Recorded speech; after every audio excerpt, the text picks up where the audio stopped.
The intrinsic values of art education are fundamental to the development of a productive, creative human being. Therefore, a sound, successful teaching program in this field is the birthright of every child in school.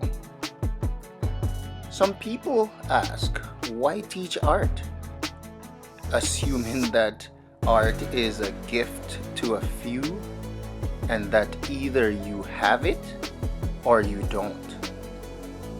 But the truth is, art can be learned like any other subject. Further, it not only can but must be learned, for it is the foundation for effective visual perception, and the development of visual perception is fundamental to the learning in any field.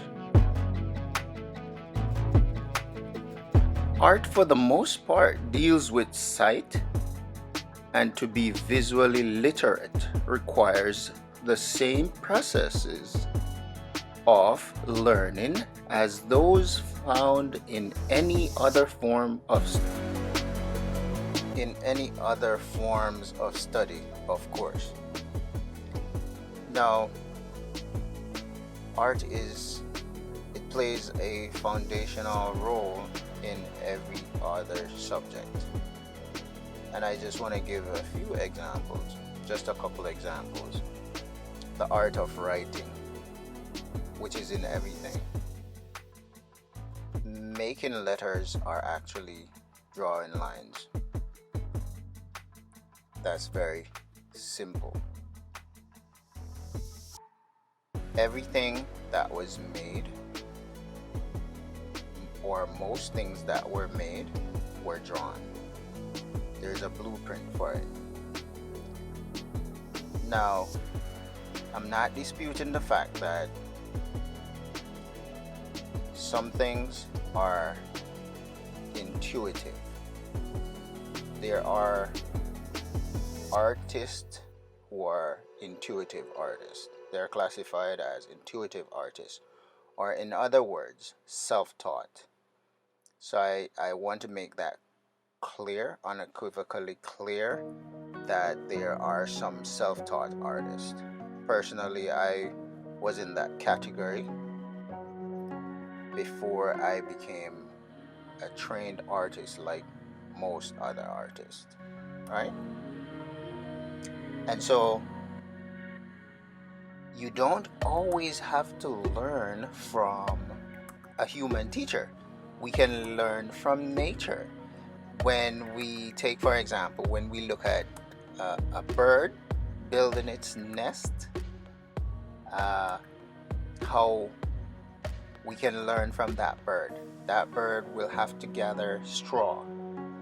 How many trips does that bird have to make to collect the amount of straw within each day until it's completed with its nest? And look at the technique that was used. Similar to weaving, right?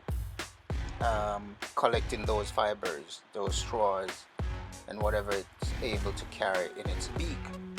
So that should teach us patience and commitment and perseverance. That kind of dedication is needed. And if we look at it, that's just a bird, right? And when we look at the purpose of its nest, good. Another creature that we could look at in nature is a spider. Look at a spider, how intricate the web is woven together. When we look at those details and how aesthetically appealing it is, and that's just a spider. And when we look at the function of its web, it's not just for its home, but it's also used as a tool to capture its food. So we can gain inspiration from nature when we look at a woodpecker, how it's like a drill, like a living drill, how that creature is able to make its nest in a solid tree, in the trunk of a tree. How much patience, how much time it takes, and the end result. When we also look at a bee, how the bee is able to make its honeycomb, how aesthetically appealing it is, and the purpose of it. So these are some ways that we can gain inspiration, and these are ways that we can learn art. We can see art in nature and be inspired by it, realizing that having a human teacher is a plus, and of course we can learn art. So without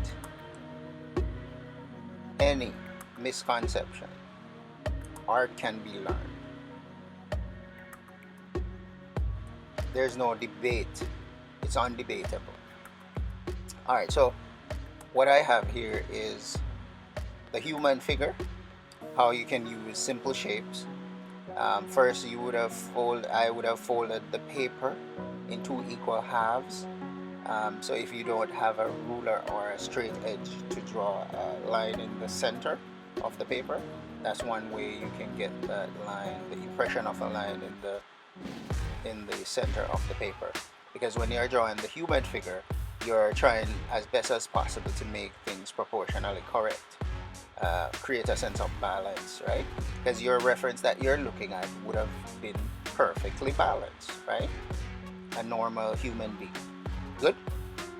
The next thing you want to do is just simply break down each feature, each compartment into simple shapes.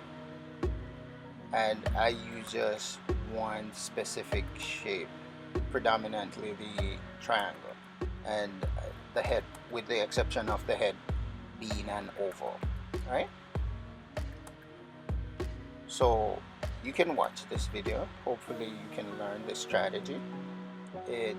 I would have developed this strategy over the years of teaching art at the secondary level.